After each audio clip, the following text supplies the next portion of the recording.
आज हम पढ़ने जा रहे हैं स्वतंत्रता, जिसे हम फ्रीडम लिबर्टी भी कहते हैं। स्वतंत्रता क्या है? सामान्यतः स्वतंत्रता को प्रतिबंधों तथा सीमाओं के अभाव के रूप में माना जाता है। इसे मानव के जो चाहे सो करे के अधिकार का पर्यायवाची समझा जाता है।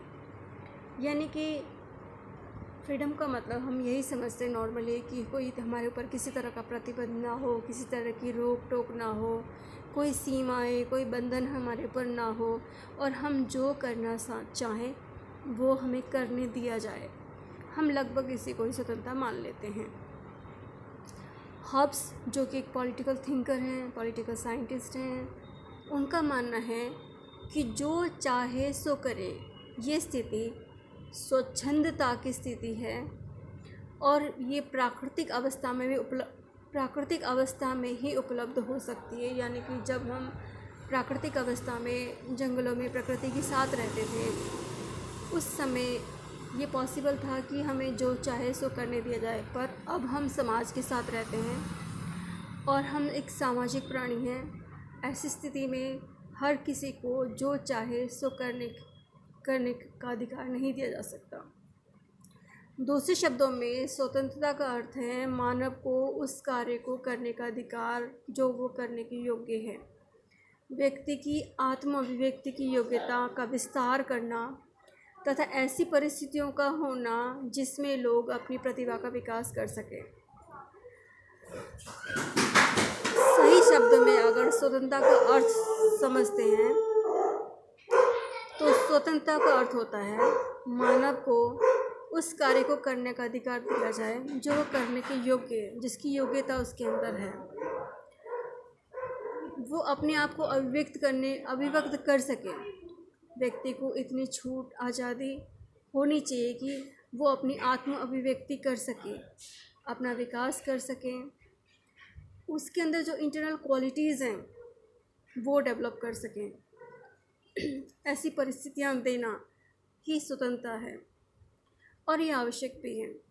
स्वतंत्रता के अभाव में एक व्यक्ति अपने जो क्वालिटीज़ हैं, अपनी जो क्षमता है, उसका विकास नहीं कर सकता, उसमें उभार नहीं आता, कोई डेवलपमेंट नहीं हो सकता। वार्कर के अनुसार व्यक्तियों की स्वतंत्रता अन्य व्यक्तियों की स्वतंत्रता के साथ जुड़ी है। वार्कर, जो कि पॉलिटिकल थिंकर हैं, उनका मानना है कि एक व्यक्ति की स्वतंत्रता अन्य व्यक्ति की स्वतंत्रता के साथ जुड़ी हुई है। यानी कि हमारी फ्रीडम दूसरों की फ्रीडम के साथ जुड़ी हुई है। हमारी फ्रीडम तब तक ही फ्रीडम है, मतलब वहाँ तक ही हमें आज़ादी दी जा सकती है जहाँ तक हमारी आज़ादी, हमारी फ्रीडम की वजह से किसी और के फ्रीडम को नुकसान ना पहुँचे, किसी और का नुकसान नहीं पहुँचे। जिस वक्त हमारी फ्रीडम की वजह से किसी और को हानि पहुँचने लगे तो वहाँ वो हमारी फ्रीडम की सीमा रेखा है, उसके बाद फ्रीडम नहीं दिया जा सकता। स्वतंत्रता व्यक्तित्व विकास की सुविधा देना है, तर्क संगम बंधन भी है। सही मायने में स्वतंत्रता का मतलब होता है कि हमारे व्यक्तित्व के विकास का अवसर हमें दिया जाए और एक तर्क संगम बंधन होना आवश्यक है। 20वीं शताब्दी में महात्मा गांधी, नेल्सन मंडेला तथा आंग सान सू की आदि व्यक्तियों ने शासन व भेदभाव, शोषणात्मक और दमनकारी नीतियों का विरोध कर स्वतंत्रता को अपने जीवन का आदर्श बनाया। आप जानते हैं कि महात्मा गांधी, नेल्सन मंडेला और आंग सान सू की, इन्होंने अपना पूरा जीवन भेदभाव समाप्त करने के लिए, शोषणात्मक दमनकारी शासन के खिलाफ लोगों को मुक्ति दिलाने के लिए, स्वतंत्रता दिलाने के लिए, फ्रीडम दिलाने के लिए, लिबर्टी दिलाने के लिए अपना पूरा जीवन लगा दिया। स्वतंत्रता के आयाम। स्वतंत्रता के 2 आयाम हैं, नकारात्मक व सकारात्मक।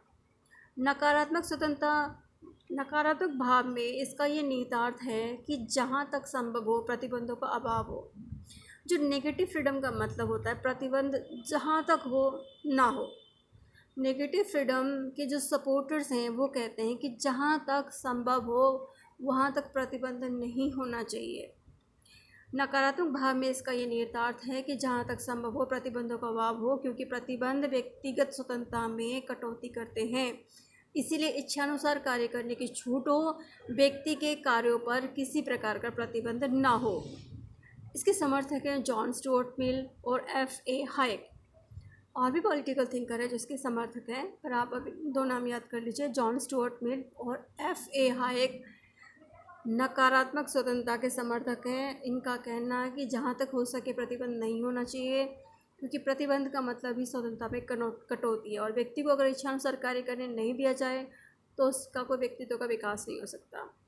वहीं कुछ हमारे पॉलिटिकल थिंकर सकारात्मक स्वतंत्रता के भी समर्थक हैं।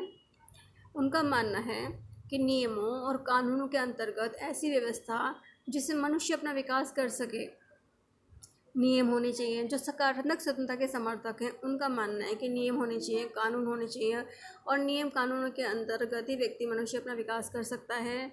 और सार्वजनिक कल्याण के लिए प्रतिबंध अनिवार्य है। समाज के कल्याण के लिए, सार्वजनिक कल्याण के लिए प्रतिबंध अनिवार्य है। मानव समाज में रहता है, उसके कार्य अन्य लोगों की स्वतंत्रता को प्रभावित करते हैं, इसलिए उनका जीवन बंधनों द्वारा नियमित होना चाहिए। सकारात्मक स्वतंत्रता के समर्थक मानते हैं कि मानव सामाजिक प्राणी है, समाज के साथ रहता है, और समाज के साथ रहने की वजह से उसके अंदर कुछ उचित प्रतिबंध लगाना आवश्यक है। प्रतिबंध वहाँ तक लगाया जा सकता है, लगाना चाहिए जहाँ तक उनकी स्वतंत्रता की वजह से किसी और की स्वतंत्रता को नुकसान ना हो। तर्कयुक्त बंधनों की उपस्थिति होनी चाहिए। इसके समर्थक हैं T.H. ग्रीन व प्रोफेसर ईसाया बर्लिन। तो बच्चों, आज इतना ही पढ़ते हैं। Thank you so much.